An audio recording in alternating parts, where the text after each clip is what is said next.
and not trying to get anyone to spend money, because that's not what definitely not the goal. That's just us. Sweet.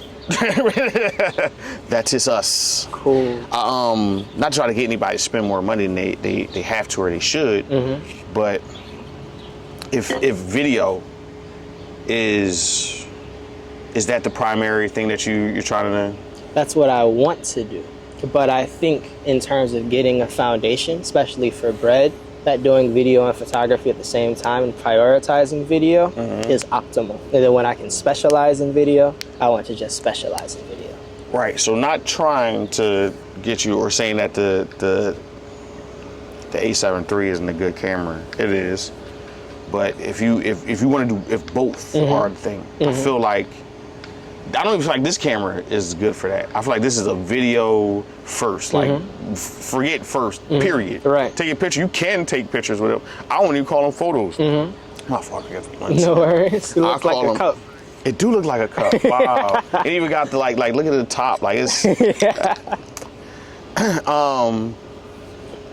it's a video first camera. It's a stills camera. I wouldn't call it a photo camera because you can't use a flash with it. It doesn't have a mechanical shutter. And just those two things alone right there, it's going to destroy your photography. So unless you're just taking photos outside in the street of regular people, it's really not worth it. But I went to New York, and I'm telling you, Sony going to have to give me some money. They want to send me something. I feel like I've sold too many of their products. They come out with the FX2. And the FX2 is like this middle ground between that camera and the FX3. The FX3 is like $4,000 right now. It went up with tariffs. So the FX2, I think it comes out like next week or something like that. And I feel like that's the hybrid camera. Like they were like, look, we want to be video centric, so it has the same body. That camera never gets hot, never overheats. It has quarter-inch holes so you can attach other stuff to it. It's a cinema camera, right? But it has an eyepiece on it. And with that eyepiece, like, you can look down, these cameras don't have eyepieces on it because if you shoot a movie, people do use viewfinders, but for the most part, they use monitors, right? But this is different because they want this to be that hybrid to where it shoots, has the mechanical shutter, it works with flashes, but it has the body of a cinema camera along with the internal features like shutter angle, which is a cinema thing. Shutter speed is photo, shutter angle is video. It's just that perfect marriage of a person that's like, hey, I want to do photos and video. It's not the best at either though, realistically. It has an A7 IV sensor in it, and the A7 IV sensor is really good photos.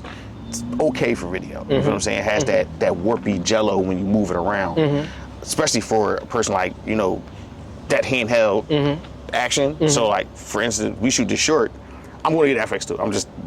The A7 IV is gone. My mind is out of here, right? And that's for a whole nother reason I'll tell you off camera, but I want to get the A7 II, I want to get the FX2 to be my A to that camera's B, but I want that B camera to be like my real crash cam. So like if we're shooting action, that's the camera I'm gonna use because that has a good readout speed. So when I'm whipping back and forth, you don't see that warpy jello like that. So for me, like having them two cameras together is like perfect. Like that's the perfect balance. I can take some photos when I want to.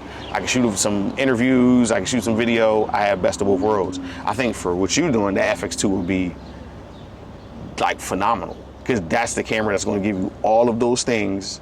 You can shoot the photos. You can add flashes and all these other things to it. And you get those cinema features like the shutter angle and I'm not even sure that they do the exposure index thing on there. I didn't ask. I should have asked. There's a lot of people there. I was just kind of like trying to get in and get out. Damn,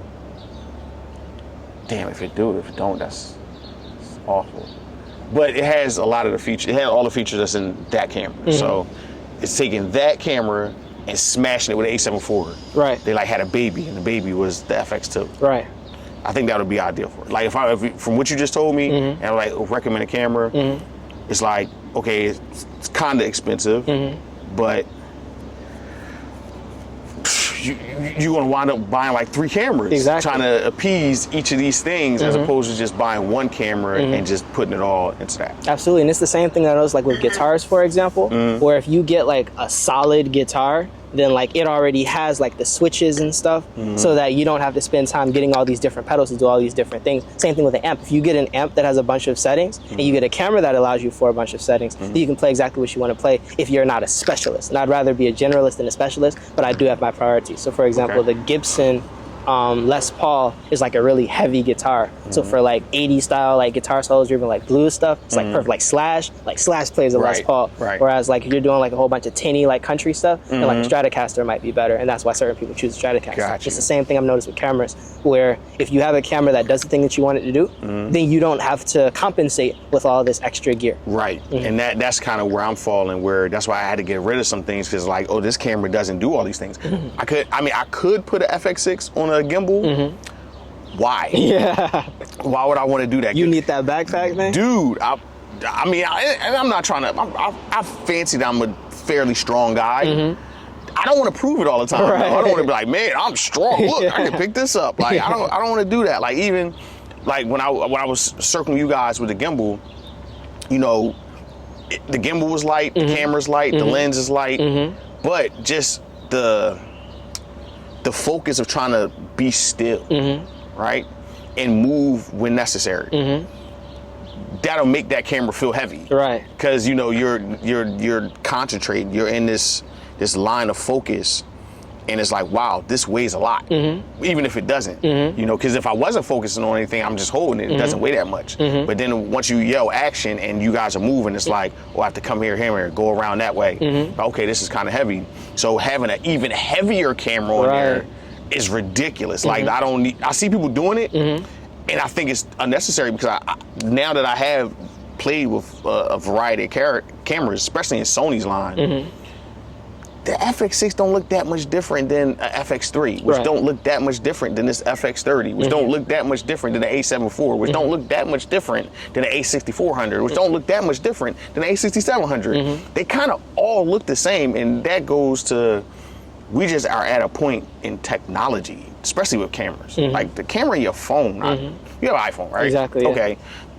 If you have an iPhone past, I don't know, iPhone 9 or whatever, your camera is amazing. You have a fantastic camera for video and photos. It might not be the best camera.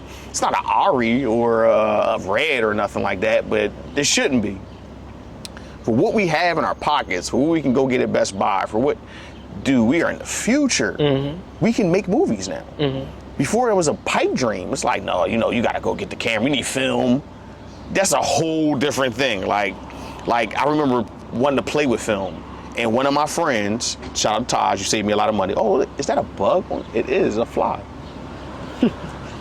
There you go. See, even the fly scared Lee. See that? Did you see when he got up, what happened?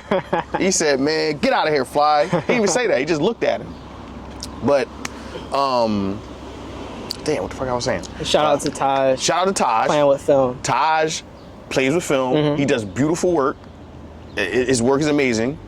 He told me, Jeff, if you don't put that film down, leave that film alone, man. And I'm like, why, man? You do it? He was like, bro, it's expensive, it's cumbersome. He's like, you can film something and lose it without, you know, like it'll melt or something crazy. And I'm like, wow, I didn't think of that. And now you're not just photos, you're doing video, which has audio. It's a whole different layer of thing. Oh man, so I'm like, look, the easier time I have to film something, the better.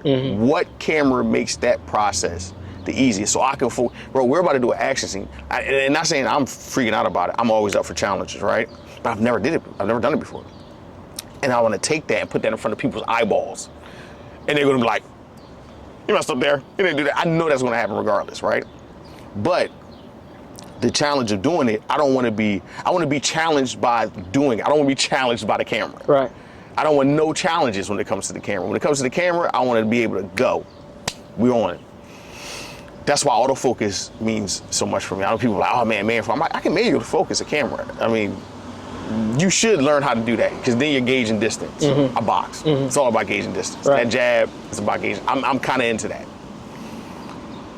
I don't necessarily want to do that all the time when I'm by myself. So I can focus on what's in front of me.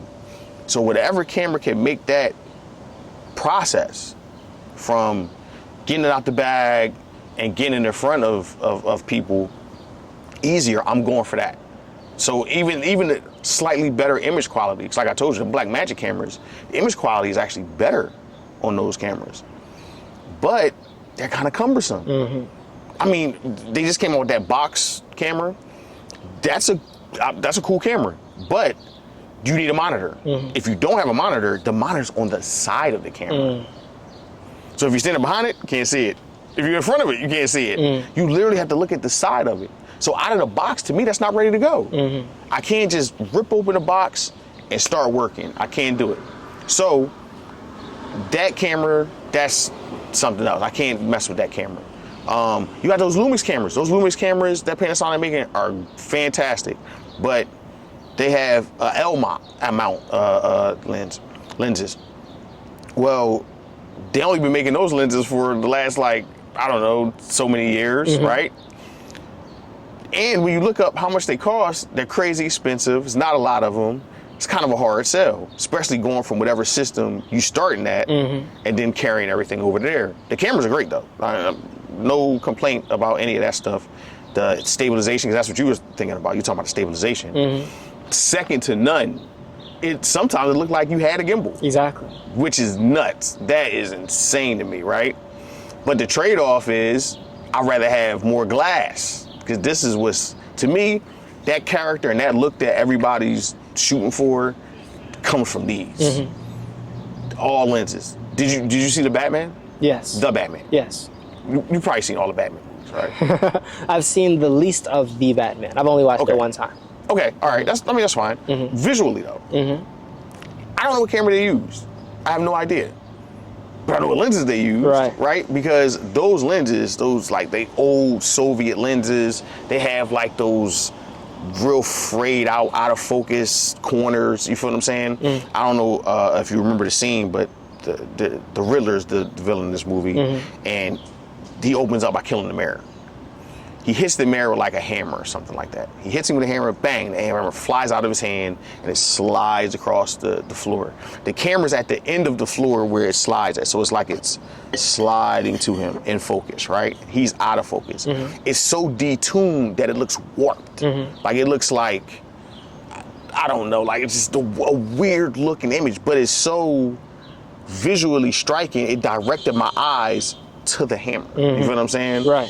Which became a plot point later on in the film. So I'm like, okay, that's kind of like creative way of introducing this item that we're going to hear about later on. And the lens put all the focus on that. The camera can't do that. So I feel like the more emphasis I could put on glass, whatever camera affords me that's where I'm going. So for me, I only had two choices. It was either Sony and Sony's ecosystem of cameras, or just go all the way into cinema. Right. Like fall head first into the Reds and all that other stuff, and just be cinema camera. Because if I'm gonna do the hybrid, if I'm doing hybrid stuff, it has to be easy, like completely easy, and I have to have a variety. If I don't have a variety, if I can't shoot from, because these are anamorphic lenses. This is an anamorphic lens. Right. So when you get this, you gotta like de-squeeze it in post. And we're gonna, right now we look like fucking cold heads and shit, and then it's gonna like de-squeeze and look, cinematic, right? But I want to go from these to spherical lenses to, I want to do different things, and I don't want to spend all my money, because I want to spend money on locations, on wardrobe, on like for instance for this short, you guys got to get dressed. You feel what I'm saying? It can't just be like, I mean, the shirt's cool. Like you wear cool stuff, but it's like this art gala. It's supposed to be like this, fine arts kind of thing, and then a fight breaks out where no one really should be fighting here, right? And that's where we're subverting expectations. And to do that, you have to kind of like look like you're supposed to be there, you know, because you guys are going to be circling around us. You're our extras for a few minutes. You feel what I'm saying? So while they're having their conversation, you guys are just looking around. That looks cool, you know. And then you see the painting that you eventually clash over. So the wardrobe means a lot there. You feel what I'm saying? Even colors. Tonight I have to go there because I had to wait till the sun go down to take those pictures, right? And there's colors and stuff on the wall and all that. I need to see those so then we could go and find, you know, like for instance, when you were the blind man, right? And I'm not saying this because you're in front of me. I'm saying this because this is honest to God truth. You were the most interesting looking person because you wore glasses. Just that alone, right? Everybody else had on regular clothes. So nobody visually stood out until they actually did something, right? You stood out immediately because you had on those Matrix glasses. You feel what I'm saying? And think about it. This is why people wear these glasses, because they're visually interesting. You know, I'm a blind man with these cool glasses on. You feel what I'm saying? And so then the minute you do something cool, it was like, that was cool. But was it cool or did he look cool? Right. You know, right? Which all goes together. You know what I'm saying? Cool is cool. But those glasses added to that. So I feel like more emphasis into those things that's the thing people won't take away from it. Right. Because at the end of the day, we sat there and we kind of was like, oh, cameras. I remember the glasses, dude. The glasses in the fights. I don't know. The image quality, I didn't think about it. I thought about the martial arts, the fights, and even some of the backstory, because it felt like a lot of this happened before we watched any of this stuff. You know, whatever he did to your eyes, that shit happened already. We didn't see that. But I'm kind of interested in how that happened. He did have one flashback, you know, to why he was in this predicament that he was in. But even that part, that flashback part, even that area was a visually nice looking place, right? All of that mattered more than whatever camera they used. So I feel like more emphasis should be put on those things. I guess the production value, is that whatever we call it? You know, that is production value. The production value, because that is ultimately what people are going to remember. When people watch Black Panther, they don't know what Black Panther was shot on. But they know everybody in Wakanda was lit. They were like, man, them fits they had on in Wakanda, man, everybody was dripping in Wakanda. My man that had the bowl in his lip, nobody forgets him. Like, he was talking with the bowl in his lip. It was crazy. So like that, I remember that. I'll never forget that guy.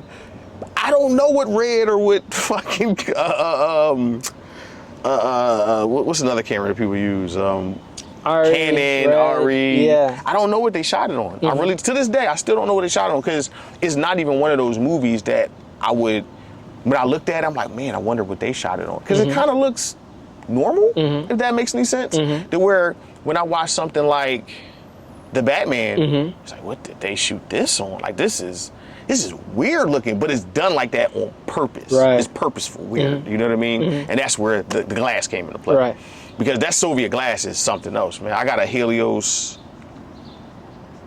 44M or something like that. And I was using it to take photos, because at the time I didn't, I had the FX6, but I wasn't rocking it. I didn't have a full frame compact camera before I got the A7 IV. And I was putting on the crop sensor. I'm like, man, it's not doing anything. But I didn't know it was a full frame lens. I'm thinking, like, it's so old, it's gotta be a crop sensor lens, right?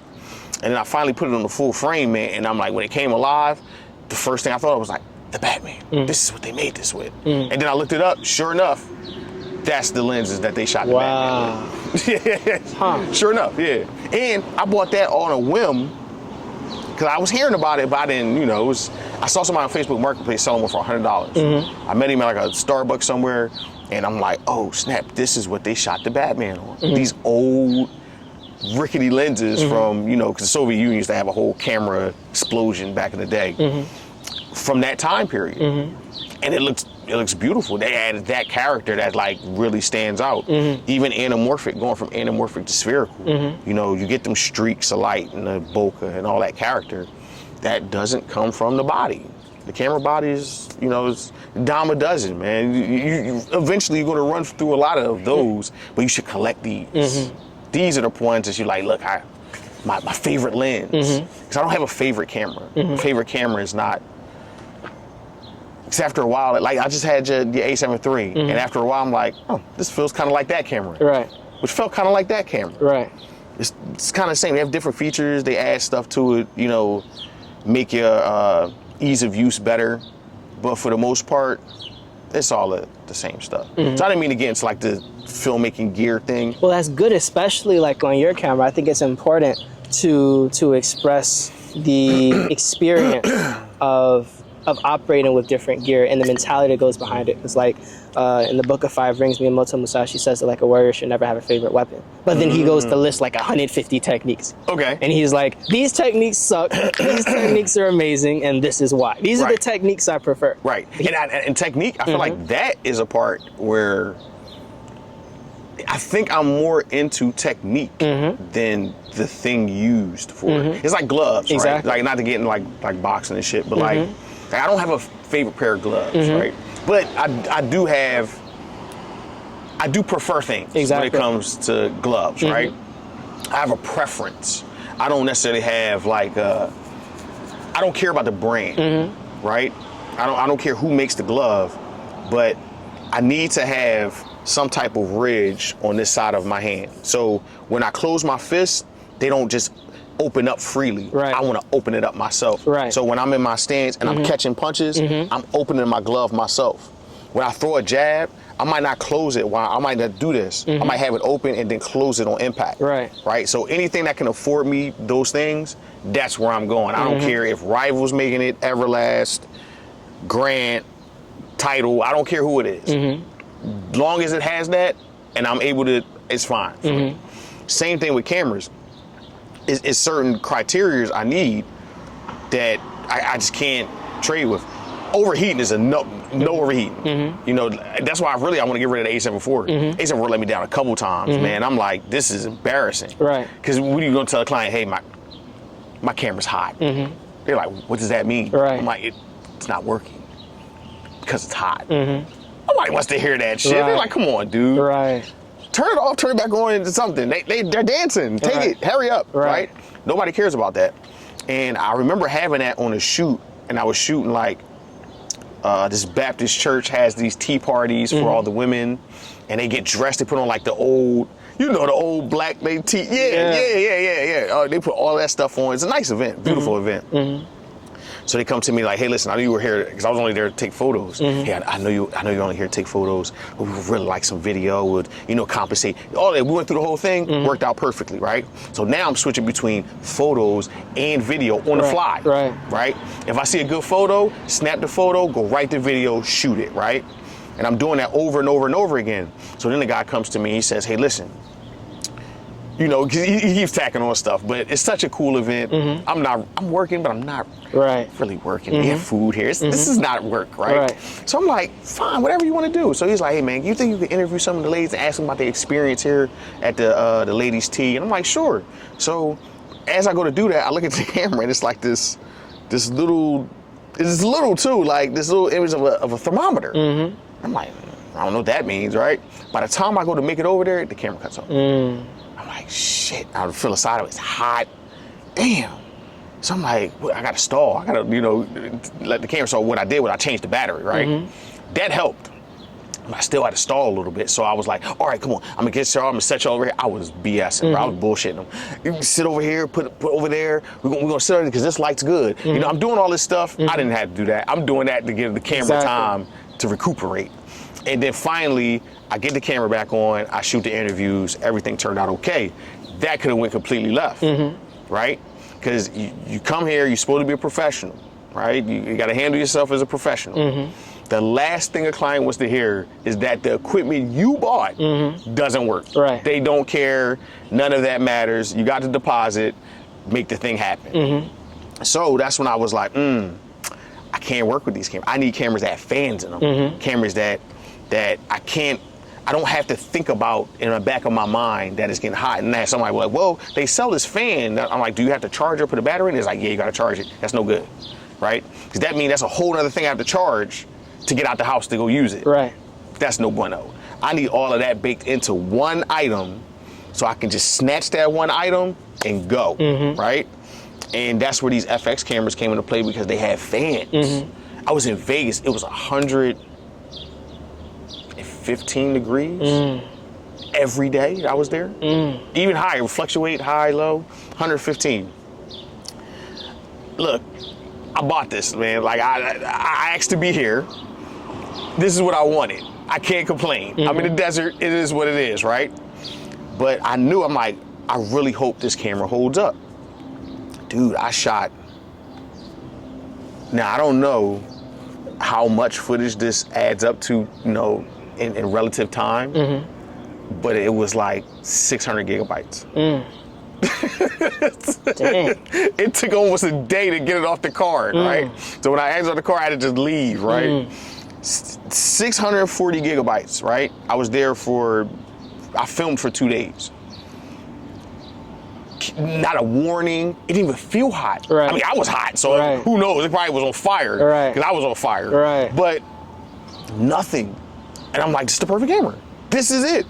I just put this to the ultimate test. I'm in Vegas. I'm sweating balls. I'm out here every day. I'm shooting boxing of all things, right? And the camera just was like, it's fine. It's okay. And I'm like, that's it. That's the one I need. That's why I need another one. I need 2 of them. Right. Because you don't know these scenarios. And I plan on traveling more. Like, even shooting this documentary, I'm gonna be all over the place. I don't want to be hamstrung. Like, I don't want to be like, oh, well, I gotta get my fan out. What? Exactly. No.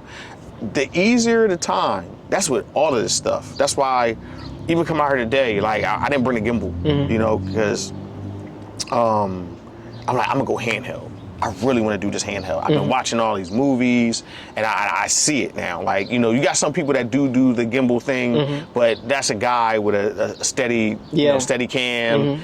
You know, we don't have a steady cam, right? But then I'm watching the fight scenes that I like. Like, yo, I like this one is speaking to me, and I run it back.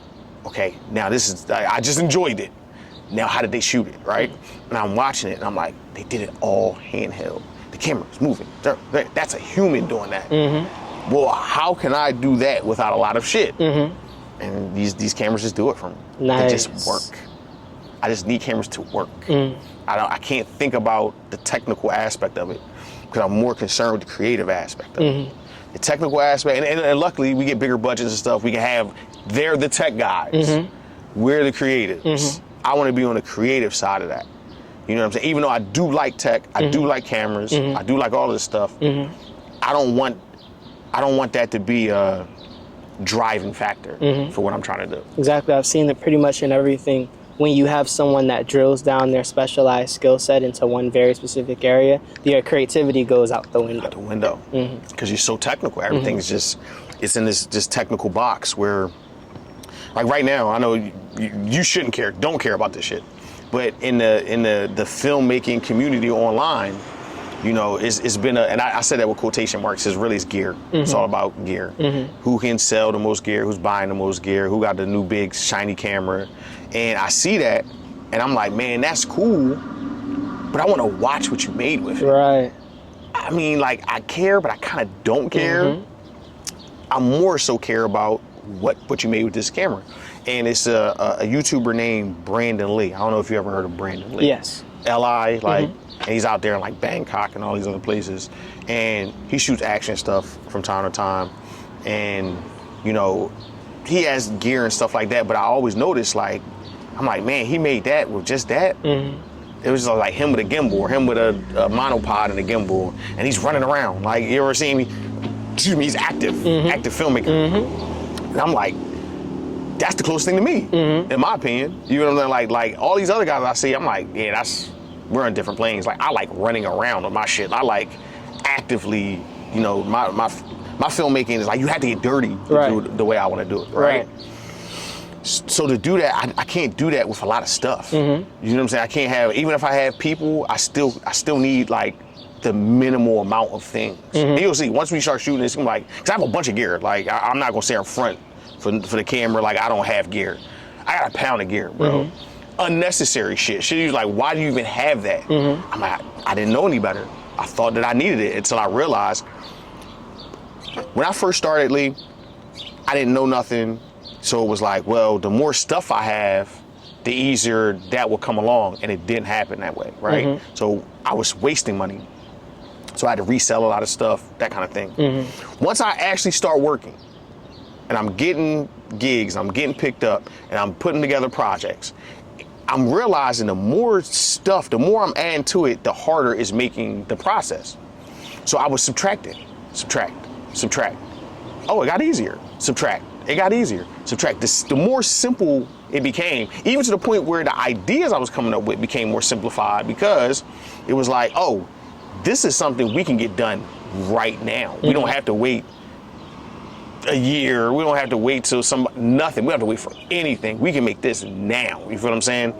I'm writing this in this small pocket of things we can accomplish immediately. You know what I'm saying? We don't have to, we gotta wait till we get the jib arm. The jib arm? What are we shooting? We're not shooting Malcolm X. Right. We're not shooting fucking Thor 4. Like, what do we need a jib arm for, right? So once I simplified the stories and the writing, that's when I'm like, okay, I can simplify the gear now too.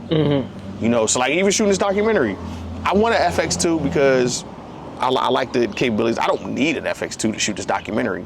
I want an FX2. It's a difference. And that's what people got to come to grips with. Do you need that shit or do you want that shit? It's two different things. Right. Because if you're looking at the projects that you're working on, is that necessary? For instance, I told you I needed a 300 watt light for a project. I needed it.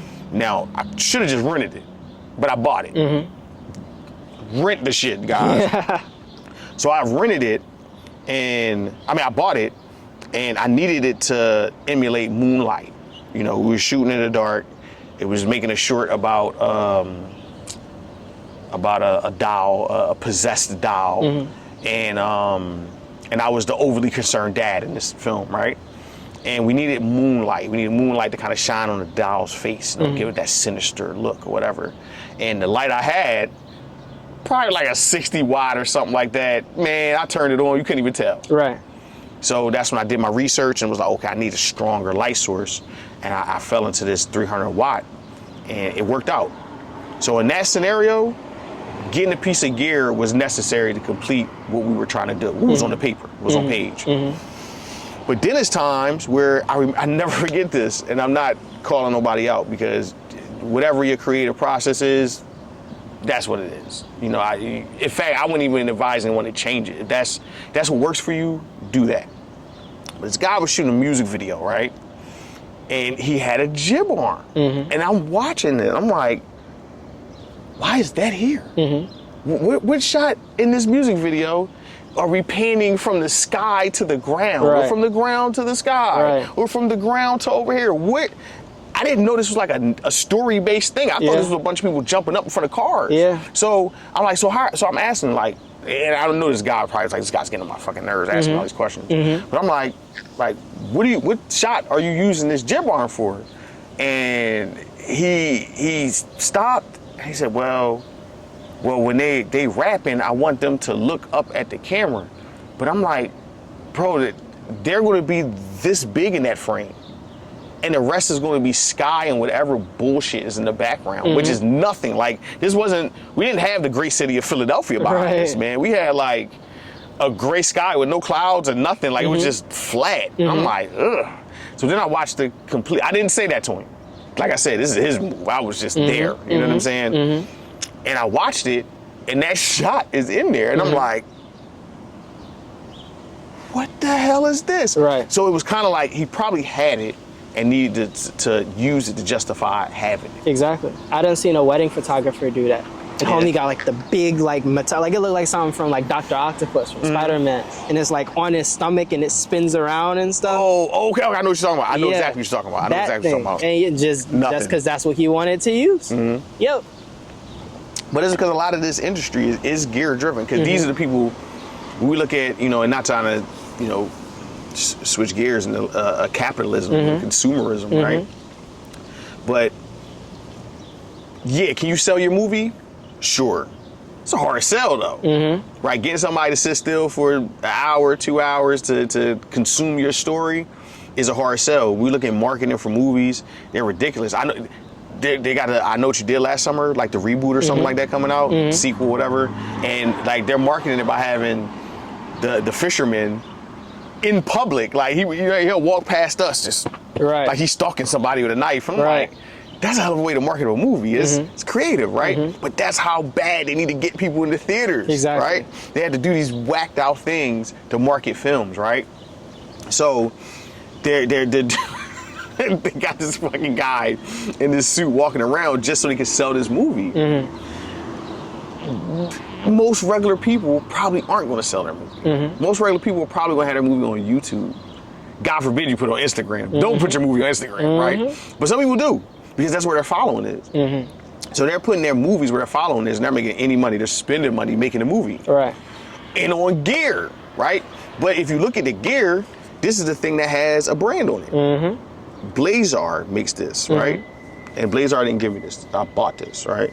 For anybody, because that used to happen to me. Like, oh yeah, they're sending you stuff, bro. You're just saying that. Whatever.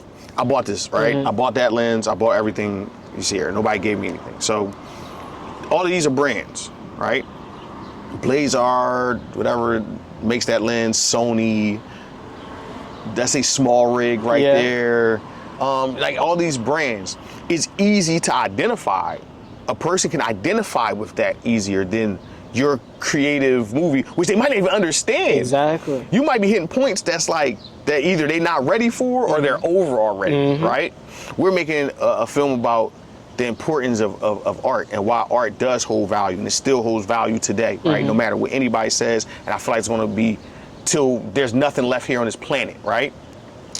But it has to be reiterated sometimes because people dismiss it or become dismissive of it and say that it's not necessary, right? So that's like my worldview inside of this film, right? My dude, your catches all day have been great, man. You look, he's right there. That's nice. But my worldview is in that. Somebody might not receive that, you know, not even well. They might not receive it at all. They might be like, whatever, you know. That's hard sell. But this lens, if you have a camera and you need a lens, well, here is one. Easy sell, right? So I feel like the emphasis on gear is because it's easily identifiable. A person could, especially shooters, because a lot of your peers are your viewers.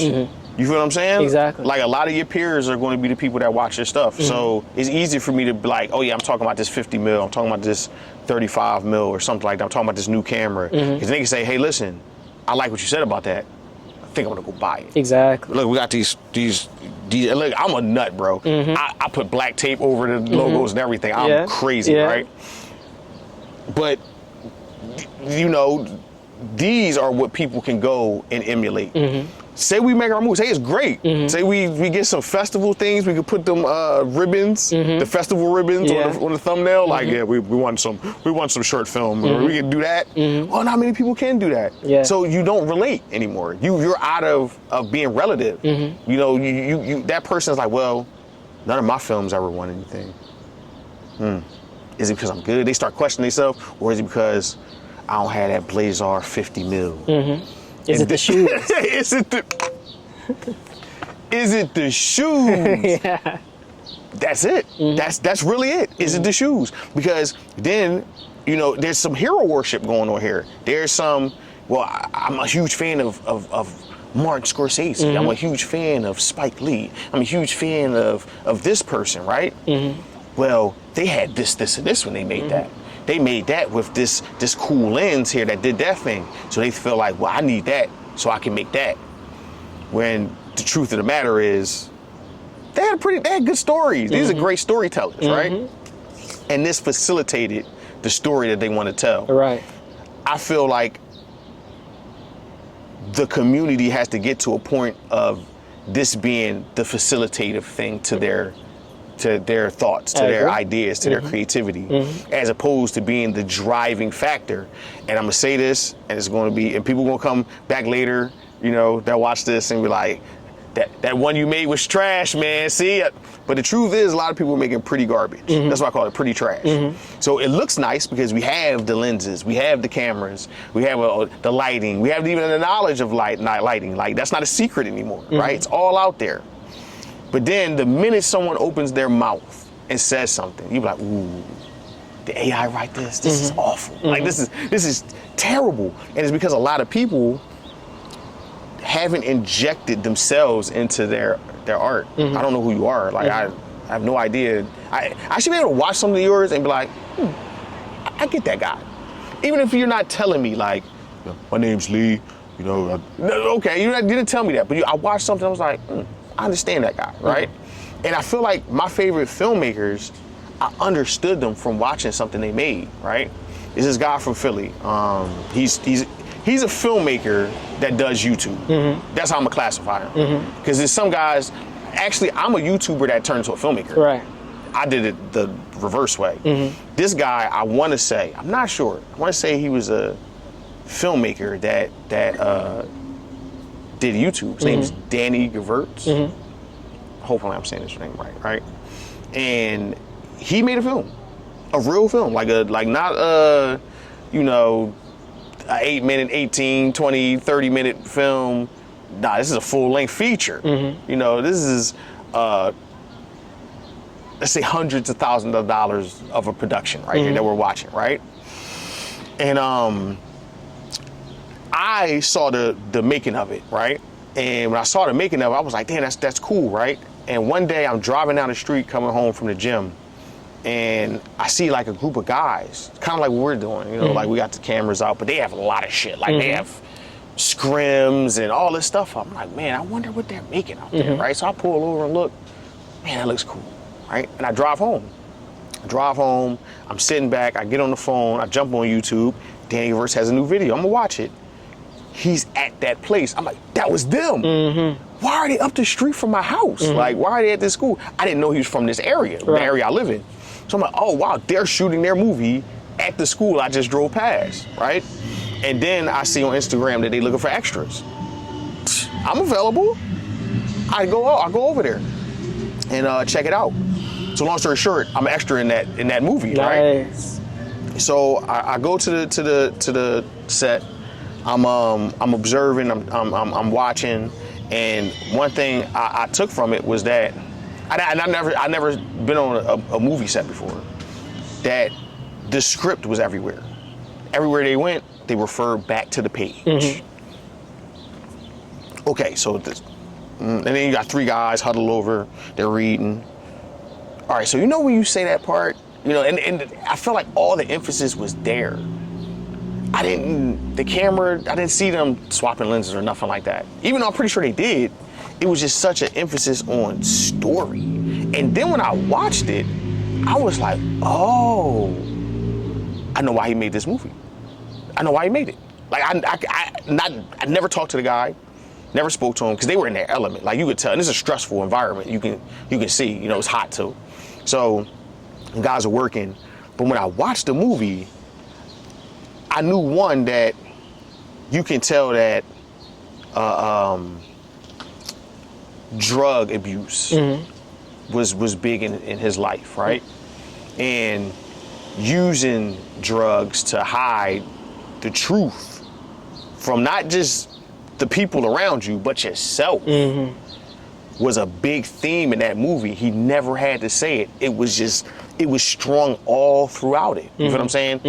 I mean, I don't want to spoil the movie, but the first frame is suicide. That guy, you know what I'm saying, tries to prove that. That's something he experienced. Right. This is a first-hand account of something he saw, experienced, maybe it happens, I don't know. But I was engaged. I'm talking about, I'm locked. I saw it in the theater with everybody, because that was the premise. You come be extra this, you know, you can come see to the premiere of it, right? So I come to premiere and I'm just engrossed. And I'm like, oh, he's telling me a story. He's literally telling me a story. When you watch Do the Right Thing, Spike Lee is telling us who he is throughout the entire movie, right? Mookie, you know, and Spike Lee's not Mookie. You know, Spike Lee is more Radio Raheem than Mookie. You know, if we're talking about what they stand for, you know what I'm saying? So my favorite filmmakers, I feel like I know them when the movie's finished, right? Especially early on in their careers, right? I'm watching a lot of people. I don't know these guys. Like, who are you? Like, what do you stand for anything? You know, is it stuff that you think is like ironic, or like who are you and why can't I tell when you pick up a camera? Right. But we got these and we got the latest Sony and all of that stuff, and I'm like, that shit kind of don't matter, because what's happening is a lot of people turning your shit off.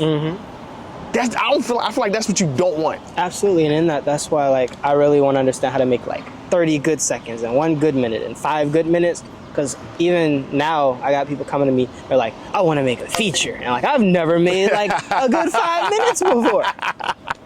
Listen, I told you, I had to turn down a lot of that Tubi bullshit, man. I had to turn it down, and people thought it was because of money. I'm like, it's not the money. It's not about, dude, I like this shit. Like, this is fun to me. You can't threaten me with a good time, right? I have fun doing this. Even when it's hard, it's not the hardest thing I've done. Look, man, I've done some hard stuff, man. Not the hard stuff. Double that back. No, I haven't done any hard stuff, right? But stuff that people would deem as difficult. You know what I'm saying? I've done that, and I'll power my way through it, whether I liked it or not. Even when this is difficult, a part of me is like, man, this is cool, isn't it? Right? Like, I always look at it, this is great, right? Like, this is, even if that person don't think so, like, I'm like, man, this is cool. Like, you know, we're filming something. Like, this is awesome, right? And that enthusiastic nature lends it to not being as difficult as it may seem at that time. Right. You feel what I'm saying? Like, because I was enthused about being there and doing it and excited about it. And where I'm watching some people look miserable while they're doing stuff because I just don't know what the purpose is. Right. Like, what's the perp? Like, why? What's the why? Right? And it's the why is we're in the you know, look at me, I'm doing something era. You know, everybody stop. I'm doing something, look at me, as opposed to giving people a reason to look at you, or forget looking at you, to resonate with you. Exactly. Because that's what I want from filmmaking, as I want people to resonate with me as a, you know, my not even my viewpoint, because sometimes that shit is wrong. Your viewpoint should be challenged at some point in time, right? Because everything that I believe in is not, you know, etched in gold. Everything that I think of or opinions I have isn't etched in gold. It should be challenged. And those challenging aspects drive me to make things. Like, this art piece is because I got challenged. You know, listen, we brothers, we black. You know how our old heads is. That art shit y'all doing? Man, you make get some money. What's wrong with you? All that, forget that. Go get your job, go get some money, right? You gotta tell them, like, well, I could go do that, and I'm still gonna be broke after doing all that. I'm gonna be broke, unhappy, sad, depressed, all of those things. Right. But at least they didn't turn the lights off, right? I guess we can wallow in our sorrow under some lights, right? Or I can get really good and proficient at my craft, and then I can charge people for what I've learned, right? And when I put it to them that way, they look at it like, oh, all right, you know, that's cool. But initially, it's all about, that's bullshit. Go get some money, right? Go to work, go do something, right?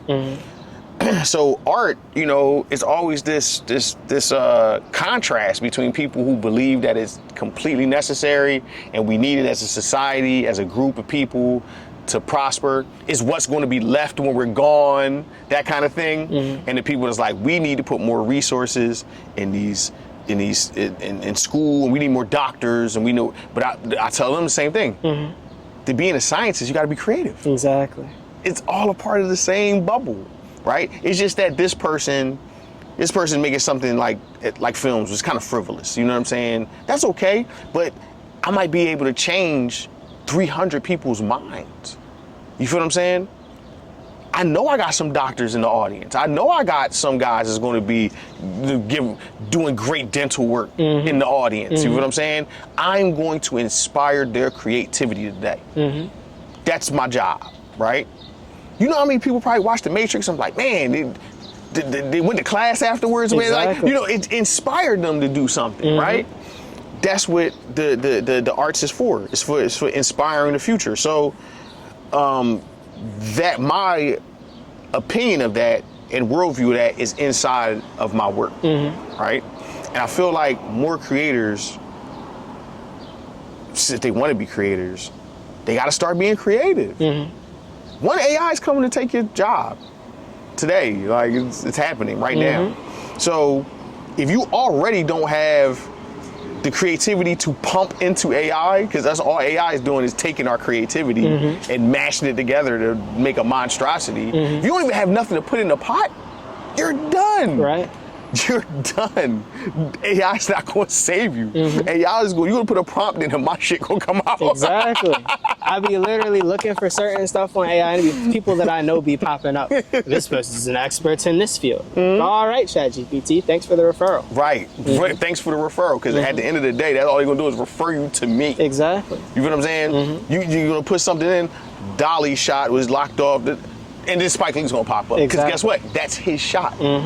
You know what I mean? We talked about the trunk shot, though. Open the trunk. You know, got Quentin Tarantino's going to pop up. You know what I'm saying?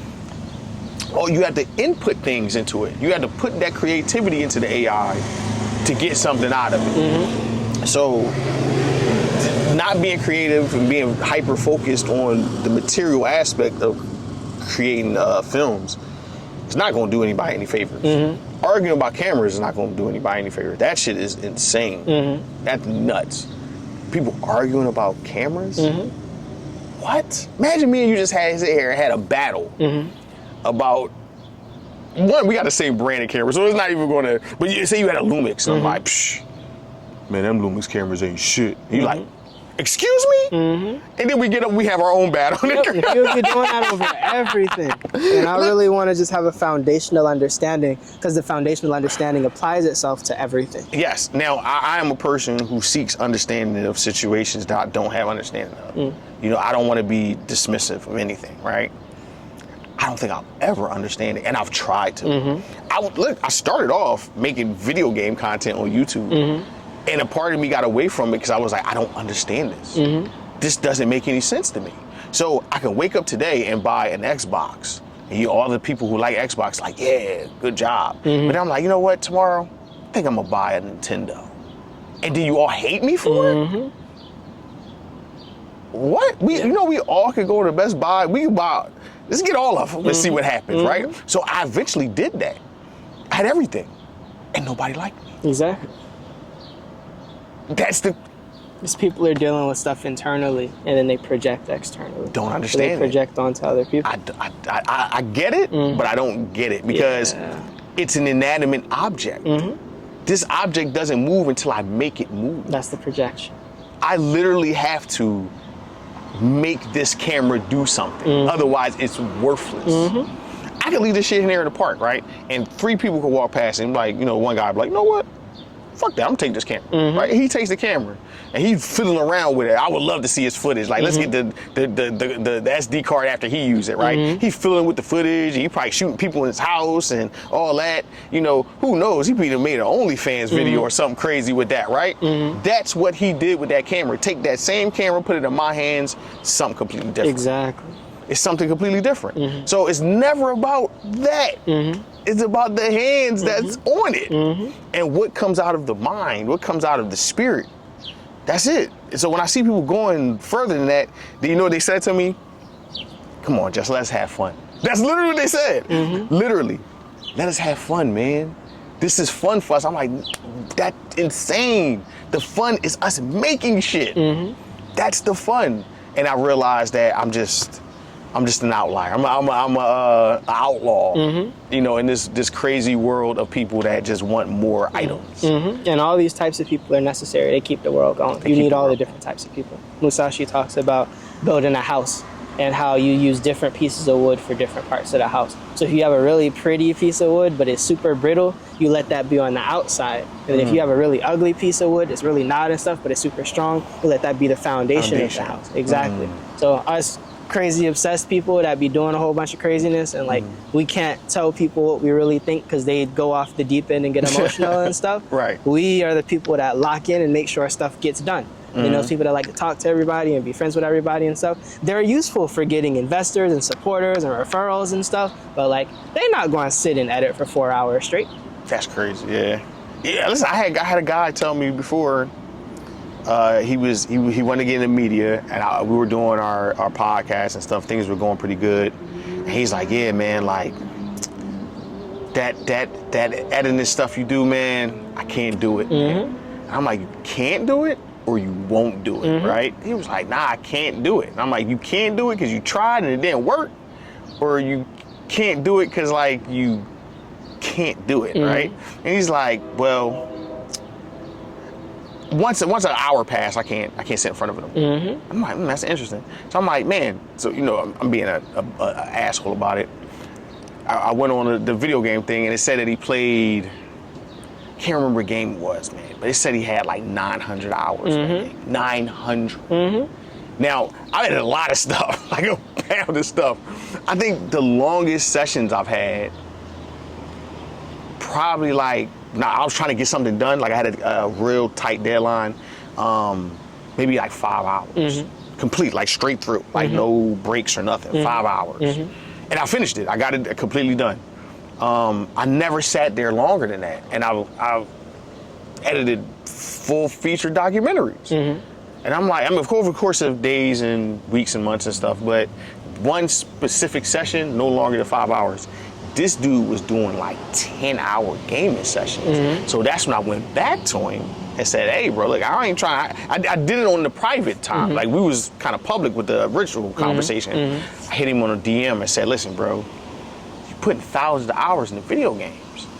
You wouldn't put 10 hours in something that changed your life, or even just to motivate you creatively? You don't see nothing wrong with that?" Fast forward, that motherfucker started editing. He got the picture. Yeah, he got the picture, man. Because he was like, damn, he put it in perspective, like, oh yeah, I'm tripping, you know? And I think eventually, he started enjoying it. Because if you like telling stories, right?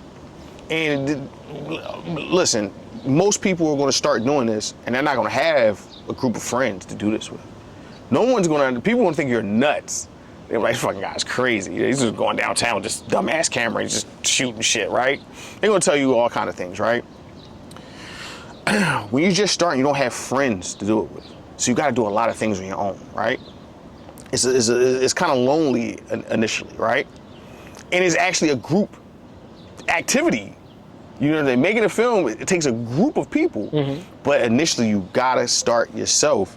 And you gotta find some enjoyment in it. And the good part about today, the good part about being in the now, is that you can wear all those hats a few times, right? Not saying do it forever, but you can wear all those hats a few times, and now you have a brief understanding of how it all works, right? You might not know the nitty gritty deep details, but you got a generalized idea about how it works. So now when you work with another person, not only do you respect the time and effort that they put into that portion of what they do, that specialized portion of it, you also can advise on what you guys are making. You can say, "Hey, listen, I want this to sound distant." So you talk to your sound guy. "Can we put that boom microphone a little higher?" Right. And then he may say, "I tell you what," and he come up with a better idea to that. But because you had that inquisitive nature to ask that question to him, you know, he's like, "Oh, he kind of knows a little bit about this." Right. You know what I'm saying? He was able to, you know, because he's like, "Oh, he wants it to sound distant, like we're flies on the walls watching it from over here." You know, he understood that, you know what I'm saying? And was able to make it happen for you. To where a person's like, "Oh, well, I got this idea in my mind," and because they never used a microphone. Right. They have no idea how microphones work. They don't know about the directional, omnidirectional, you know, semi-direct. They don't know anything about that. So they're like, I don't know where to put that thing. That's your job. So the minute you start doing it's your job, you're fucking up. Right. Because now you can't even tell that person what it is they need to accomplish the thing that's on your mind. So it's good to have that broad knowledge of every aspect of it, especially editing, because that's when the story's told. That's when you actually stitching together this story that you film is in the edited bay. Because it's times I've had interviews, nothing against these people I interviewed, but they were talking like they were all over the place, dude. Like, so okay, how do I reel this person in to make them sound coherent? Right. Because a lot of us talk going off the whim. How do I make this person care? I'm stitching it together, cutting small pieces, letting some breathe to make it look like it was a dramatic pause, pregnant pause. Right. Or capturing somebody after they finish talking and they pondering, but then putting that after another statement. Exactly. Even though they didn't ponder after that statement. So I'm weaving this story through the editing. That's why editing can be so deceptive at times. Because in a way, you kind of are. You're crafting that narrative and that story inside of that edit. Right. So even the way a person is talking and delivering it is being crafted. So that's one of the things, if not the most important thing, I think anybody that pick up a camera should learn. Learn how to edit your own shit. You know what I'm saying? So then when it's time to pass it off and you not edit it, you at least have an idea of what you want. Right. So the editor, when you're giving the editor notes, they're not like, man, some people gave me some notes that don't even make sense. Like, you be like, bro, I don't fucking know what to do with that. Right. That information that you just gave me. You feel what I'm saying? To where when I talk to a person that edit, man, the pre-notes are so good that it's like, oh yeah, he knows what he wants. And I'm just going right at it. As opposed to a person that's like, I don't know how that works. I had people say things to me like, yo, can you take bumps off my face? And I'm like, this is video we're working with, right? Technically, you need a makeup artist before we shot it. Exactly. I can't take that pimple off your face, man. If it was a picture, yeah. Not video, right? But that person didn't have an understanding of what video editing was. They just thought that because pictures, they just seen the girls, they got all the makeup and then you see them again and they skin smooth and all that. You're like, well, it must have edited that. Well, video don't work that way. Right. Video is motion. It's in movement. How do I take the bump off your face while you're moving? Right. It's tough, right? And editing software and suites got all kind of magic in them now. But that's one of the things that's like, we got to get that right the first time. Yeah, and right? the more stuff you add, the more unpredictable the footage becomes. It's going to become unpredictable. Like who knows where it winds up after that? As far as like, we shooting here, but now put all of these lights here, put all these lights here. I had time this dude was obsessed with lights, man. Got C-stands everywhere. And I'm like, bro, they're in the shot. They're in the shot. Like, you have to move these C-stands. And he just did not want to move them. So shit got C-stands in it. And then in post, he's like, can you take it out of post? That was good. Can you take it out of post? Luckily, we could take it out of post. But realistically, let's just move the light stand, bro. Because it didn't compromise anything, right? But it was the fixing and post thing that people do, right? Well, everything can be fixed in post. But you need to at least learn what can and can't be fixed in post. That's true. And the better understanding you have of it, I feel like the better stuff you're able to create. So we just went on a whole rant about, I don't know, That's filmmaking? Is it filmmaking we're talking about? Yeah. All right. So are you going to post this or you want me to post it? I mean, that's probably going to be a really big file. I don't know what you'll be using to share files. Dropbox. That works. I pay for Dropbox. So. Okay. Yeah. Yeah. Yeah, we can do that. That's fine. Sweet. Because, we can use Opus Clip to cut it up. And then. Well, me, I'm a DaVinci guy. I'll be there. Yeah. So what I'm going to do, I'll tell you what I do. What I'm going to do is, because it's, do you want to play with grade and all that stuff? No. I'll save that for later. All right, so, okay, I'll grade it. I'll send it to you. Okay. And then you can do whatever cool. please with it. So I'll do that today. Excellent. Yeah, thank you for your time, for sharing. Oh, man, it's nothing. Nothing at all. This was fun. I'm glad. We probably should do this more often. Yeah. I want to get back into doing more YouTube stuff. I haven't because I really just don't like filmmaking YouTube. This is not about filmmaking. It's about fucking gear. And I'm like, I don't want to get caught in it's okay. In a certain sense, it's fine because like, say like this lens. I haven't really, and it's crazy because I beat this lens up and I used it one time, right? But I haven't attached this to a project yet, so I can't tell you what this lens does or doesn't do, right?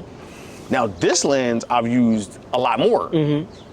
I can formulate a pretty decent opinion of this lens because I've actually used it, but I haven't used it on anything that I can just be like, hey, instead of me talking about it, just watch it, right?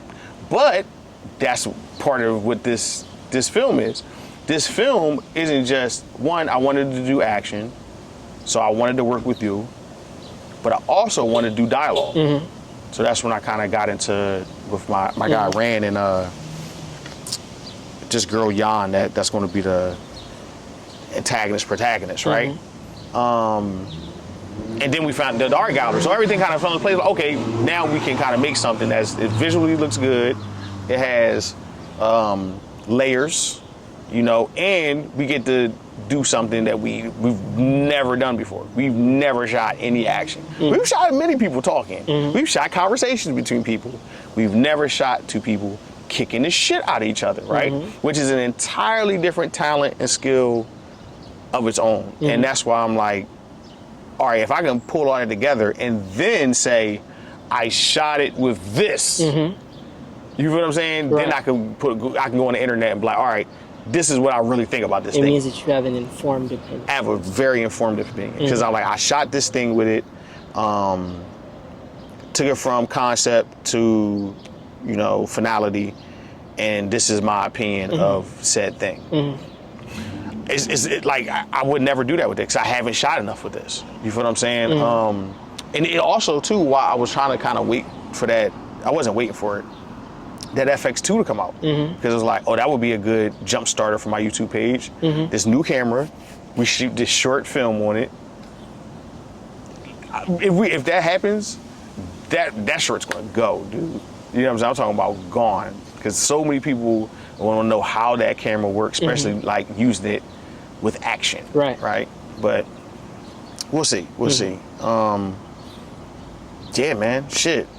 I'm not one of them dudes that like close out videos. I am weird. I don't open them, or you know how people like, hey everybody, it's so and so. I don't do that shit, right? Yeah, this ain't TV. Ain't no commercial break. Right. So I usually just start videos, just going at it, and then at the end I just put all the information at the end. Right. Like, follow us there. I feel like if our conversation is good enough, people want to hear more, want to find us somewhere. So everybody that do that whole spiel thing, you can find me here. And usually, like, most people turn this shit off when you start doing that. Right. Like, if you ever watch a video on YouTube and the minute a person get into the, you know, they come to their conclusion and then they start doing their outros, it usually leads to you turning it off. Like, okay, it's in, boop, turn it off, right? Absolutely. So I like to like surprise you, like, boop, it's over. You didn't even know. Right. You know what I'm saying? You don't give you time to turn the video off because you were so engaged with what we're saying that, you know, you stuck around till the very end. Yeah, my manager sent me this video of these two dudes fighting in a park. And I was like, one of them dudes looks familiar. And I went to the YouTube bio, like I went to the YouTube description to find out who them dudes was. And one of them was this dude that taught me stunts a long time ago. And now that dude's been my Kung Fu teacher for like 5 years. Really? Oh, that's dope. So I wouldn't have found him if I didn't. If you didn't know. Right. That description. So when you're interested, you're gonna go to that description. You're gonna go to it. Yeah, because that's how sometimes I make content the way I operate when I view content, right? So the thumbnail always get me. I'm a thumbnail guy. So the thumbnail get me, title's kind of in line with something I want to hear, I'll click it, right? As I'm going along, if you tell me the answer to your question first off, I'm probably not gonna watch the rest of the video. If you kind of string me through it and kind of get me to go along, and then somewhere along the line kind of like cut into something else that I didn't even think about. Right. I'm like, damn, that's a good point there, right? And then bring it back and then give me an answer, you got me to the end. Exactly. And now I gotta subscribe, like, yo, this dude's whoever this guy is, I like what he's saying, right? So I always look at content in that manner, you know what I'm saying? I always think the guys is too polished. Is that the word I want to use? Yeah. It's just too, like they have a script almost. Like, I didn't come here for that. That's if I want scripts, I'm gonna go watch a movie. Exactly. I'm gonna watch some real shit. So that's the end, people. That's the end. Man. Shout out to Lee, man. Much love, bro. Yes, sir. Oh, this ain't it, man. We got some more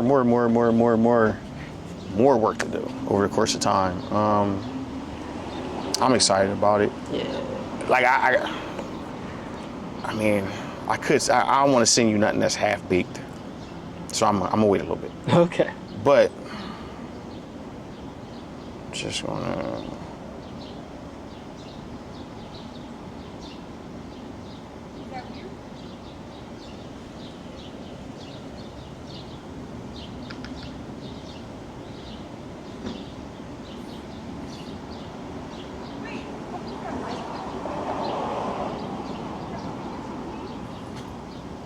See, there's Just to show you that I have been working. I was doing character profiles on my actors and actresses. Snap. So, Imani Jacobs, that's the woman. Her name is Jan Wick. So I didn't get to, because then I'll start doing appearances and style and trying to, craft some character for the characters, even though the shit is so short that you don't even get a chance to fall. I like writing and feeling like I know the people I'm writing for, right? Because then I had to come up with dialogue, and that's the last thing I was writing was a dialogue, and I need these people to sound like humans I know already, or I know of already, and not sound like me. Exactly. Because the problem is, they sound like me. Right. And I'm like, no, you can't sound like me. So if I create this character in my mind, I'm giving them all these characteristics and stuff, I'll start writing from that person's perspective as opposed to my perspective. And I got a decent way through this. I'm gonna polish it up some more. And you have lines in there. You know what I'm saying? Nothing crazy, but you have lines though. Now, Bashir doesn't have any lines at all. He just has to look cool, right? He has to look cool and badass, sharp, and do. And like I was thinking, like giving him some type of quirk, man. Now, I know the hand in the pocket thing's been done a million times. Like I just seen it too. Like that's why I was like, can't have him put his hands in his pockets. Do we do behind his back? Could. I want you to be the everyman. I always call these the relative character. The character is like, yeah, this could be my cousin or something like that, right? Even to which you're dressing, like you're not overdressed. I want him to be overdressed. Like this guy's just wearing too much shit. Like, why are you wearing all this stuff, man? But it's because he thinks highly of himself. Right. He walks around like this, right?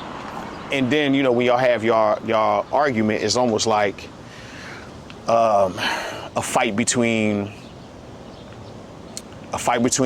art and like a corporate type of entity. You feel what I'm saying? So he represents that corporate entity, you represent the side of art. So I have to dress you more like an artist and dress him more like a like a business guy or something like that. Somebody we associate with fishy, shady behavior, from a corporate standpoint. You know what I'm saying? It just so happens he knows how to do martial arts. So, and I wanted to have it done today, but I just, when I sat in front of it, I got wrapped up into building these people that don't exist. And I kind of lost myself in it a little bit. And I overwrote. It's way too much shit there for, this is, like I said, it's gonna be 6 minutes. And so far as the dialogue goes, there's 1 page, right? I gotta finish it, but it's 1 page of dialogue.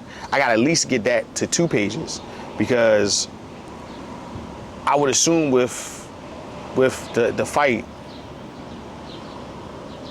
it's a 2-minute fight, but then we have cutaways and stuff like that. You feel what I'm saying? Because then we gotta kind of cut back to them being like I wanted to do a wide of them standing shoulder to shoulder, these 2 people that don't like each other.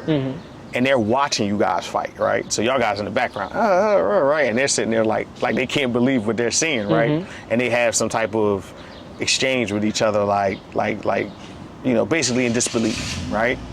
So that's a cutaway. Then just the cutaways of taking something from there and putting some emphasis on it in a close-up shot. Having some face work. You know what I'm saying? And I'm gonna get a makeup artist to do some blood. Just trickle. Y'all had I don't know why y'all had so much blood in that goddamn Shaolin thing. Because he likes blood. Was bleeding blood and stuff. Yeah, that's unnecessary. We don't gotta do any of that kind of stuff, right? You know, but what I did like was the dust, the impact dust. You know what I'm saying? So I looked up how to do that. My Amazon order will be here like Wednesday or something like that. You know what I'm saying? What else? And that's it. And I would like to go over the routine ones. Cool. Would you like to see something? Let me show you some background and stuff. Y'all ain't watching this shit. Yeah, there's a cup where I've been in